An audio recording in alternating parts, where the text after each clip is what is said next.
Jujutsu Infinite could be the best Roblox anime game on the platform. Emphasis on could. I'm sure everybody has already seen all the videos of all the other content creators calling Jujutsu Infinite the best game on the platform without actually giving any real detail on why it is the best game. Now, if you remember my video from a couple of months ago, I did go in detail about why I was a little bit iffy on the combat system. Within that PvP showcase, there was a lot of people flying through the air, hitting combos mid-air, gliding through, and from the outside looking in, it looked a little bit hectic. And it is hard to get combat systems like that correct. My prime examples being Blox Fruits and Arcane Odyssey, but the combat systems is really all over the place. People geppoing, flying all over the place, and it's hard to hit targets. In this video, I'm going to be telling you guys my experience with Jujutsu Infinite within its entirety. What's good about the game, what's bad about the game, and what the game could do to improve on systems already existing in there. And if you're new to the channel, be sure to hit the subscribe button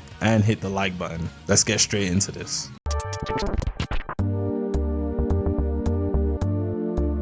The main thing about Jujutsu Infinite is the game's PvP, and genuinely I like the combat system.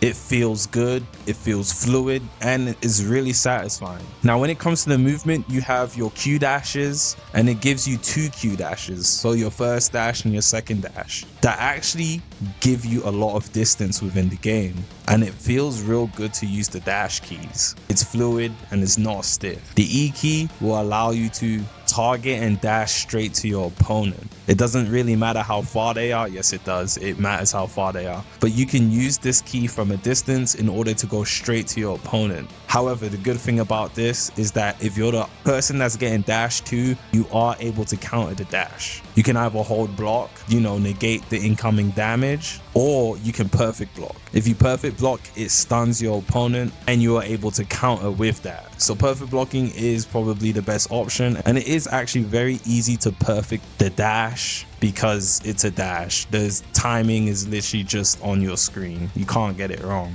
So the movement within the game is actually really nice. I really like the dash mechanic. With the combos, there are a lot of combos you can do in the game. It's almost infinite. I'm very sure you can have up to about 16 plus abilities on your toolbar at once, because you can use your fist abilities, your weapon abilities, and your sorcery abilities. And if you're able to mix and match all of them, it is a lot of different combos you can utilize. It may seem like a lot to look at, to use at first, but once you get used to your toolbar, what skills you have, I promise it becomes second nature. But there is a vast amount of abilities, and no two players are actually going to have the same skill set. Well, probably in terms of which is meta, and obviously the most legendary abilities are going to be special grade abilities are going to be meta, but not everybody's going to have the luxury of getting special grade. And in terms of evasives and blocks, when you're getting comboed too much, there is a button you can press, which is the H key, that pushes your opponent away so that you can gain distance and get out of the current combo that you are in.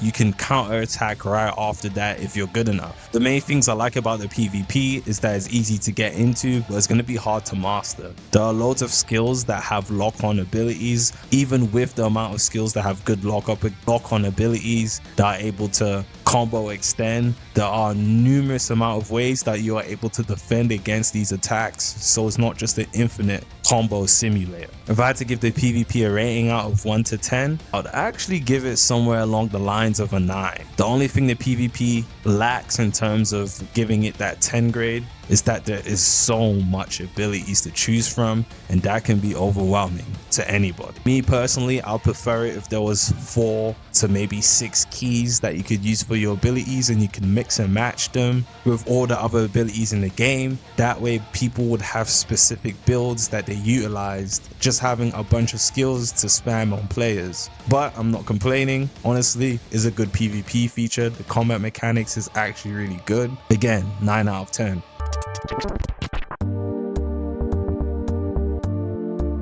Progression. The game's progression system is genuinely terrible, at least so far it is. With the PvE, when you go into the game, Literally, you're presented with a quest board. The quest board or missions board is your generic bandit beater quest. Defeat 10 of this, defeat 15 of this, defeat 20 of these. You have some delivery quests, and once you become a sorcerer grade 4 and above, you get quests that allow you to defeat other cursed spirits. Every so often, you could defeat bosses that give good drops, etc. It's pretty boring and it's super underwhelming. Honestly, there's not much to say about the progression. You're able to get legendary drops, Sukuna's fingers, etc. in order to help you rank up, better abilities, special grade abilities, but there's no point even talking about that because it's pretty simple. You just have to bandit beat over and over again. There's no cool or mysterious features to the progression or the PvE of the game. What I do like about the PvE is the more you play through the progression, the story mode or whatever you want to call it, you can unlock spins with them. So you don't actually have to pay to win.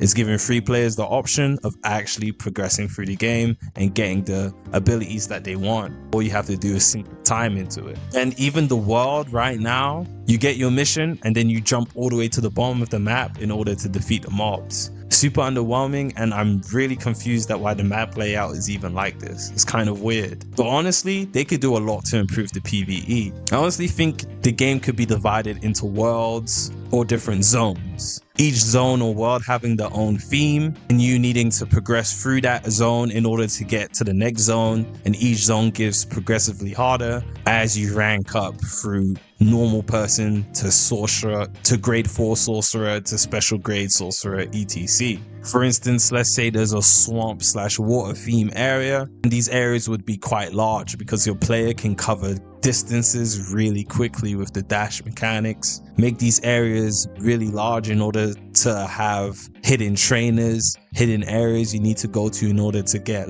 rare or legendary items. Make it so that players need to explore the map in order to actually get rewarded with good loot, good items and things of that nature. Hidden areas could have cool little puzzles or riddles that you need to complete in order to get into the next zone or something along the lines of that. Right now the game is super generic within its PvE / progression, and the mobs are quite underwhelming unless you're fighting a boss. So for the progression / PvE, I would give it like a 3/4 out of 10, maybe like a 3.5 or 3.8 out of 10. Honestly, it's pretty underwhelming. The game's strong suit is its combat.